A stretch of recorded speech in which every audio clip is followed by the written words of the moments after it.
નમસ્કાર. ચાલો આજે એક બહુ જ મહત્વના વિષય પર વાત કરીએ. જો ક્યારે કોઈ પ્રાણી કરડે તો પહેલી થોડી મિનિટોમાં શું કરવું જોઈએ? ગુજરાત સરકારની સત્તાવાર ગાઈડલાઇન્સ શું કહે છે એ આજે આપણે સમજીશું. જો આપણી આસપાસ પ્રાણીઓ તો હોય જ છે, પણ ક્યારેક એમની સાથેનો ભેટો થોડો ગંભીર બની જાય છે. હવે એ સાપ હોય, કૂતરું હોય, બિલાડી હોય કે પછી વાંદરું, દરેક વખતે શું કરવું એની જાણકારી હોવી ખૂબ જરૂરી છે. તો સવાલ એ છે કે આવી સ્થિતિમાં શું કરવું જોઈએ? કારણ કે એ શરૂઆતની જે થોડી મિનિટો હોય છે ને, એ જ સૌથી કિંમતી હોય છે. સાચી જાણકારી હોય તો પીડા તો ઓછી થાય જ, પણ કોઈનો જીવ પણ બચી શકે છે. સારું, તો ચાલો સૌથી પહેલા એ પરિસ્થિતિની વાત કરીએ જેનાથી મોટાભાગના લોકોને ડર લાગે છે: સાપ કરડવો. આવી સ્થિતિમાં શું કરવું અને શું બિલકુલ ન કરવું એ સમજવું બહુ જ જરૂરી છે. જુઓ, અહીં 5 ખૂબ જ સીધા અને સરળ સ્ટેપ્સ છે.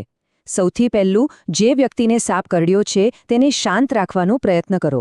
ગભરામણમાં હૃદયના ધબકારા વધે અને ઝેર ઝડપથી ફેલાઈ શકે છે. બીજું, ઘાને સાબુ અને પાણીથી હળવા હાથે સાફ કરી નાખો. પછી જે ભાગ પર કરડ્યું છે એને બને એટલું સ્થિર રાખો, હલાવવાનો નથી. કોઈ પણ ટાઈટ કપડાં કે ઘરેણાં હોય તો તરત કાઢી નાખો. અને સૌથી અગત્યનું, તાત્કાલિક હોસ્પિટલ પહોંચો. આનો મુખ્ય હેતુ એક જ છે: ઝેરને ફેલાતું અટકાવવું અને બને એટલી જલ્દી ડૉક્ટરની મદદ લેવી. હવે જે કરવું જોઈએ એ તો આપણે જાણ્યું, પણ શું બિલકુલ નથી કરવાનું એ જાણવું કદાચ એનાથી પણ વધુ જરૂરી છે. કારણ કે આપણે ફિલ્મોમાં જે જોયું છે ને, એમાંથી ઘણું બધું ખોટું છે. જેમ કે ગભરાવાનું નથી, ઘા પર કોઈ ટાઈટ પાટો નથી બાંધવાનો, ઘાને કાપવાનો કે મોઢાથી ઝેર ચૂસવાનો પ્રયત્ન તો ભૂલથી પણ ન કરવો. એનાથી વધુ નુકસાન થાય છે.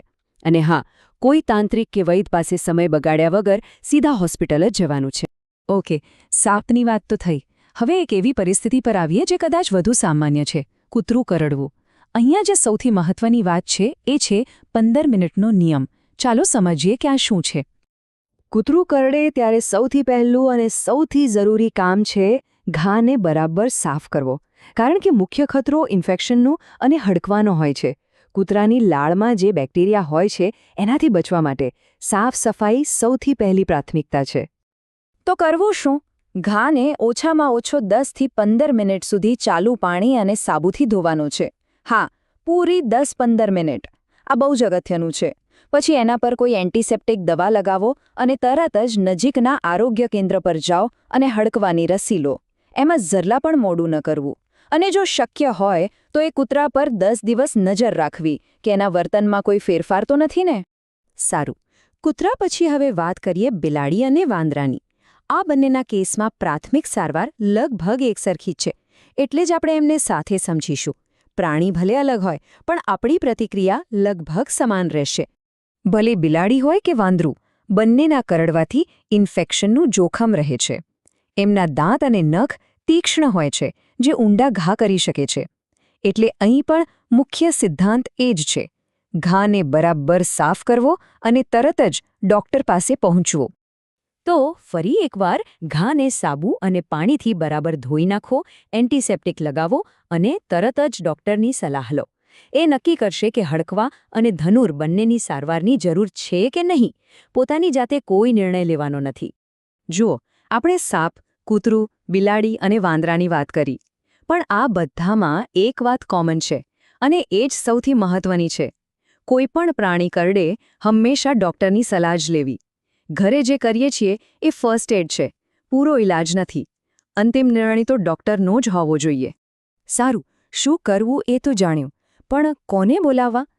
ઇમરજન્સીમાં સાચા નંબર યાદ હોવા કે હાથવગા હોવા ખૂબ જરૂરી છે.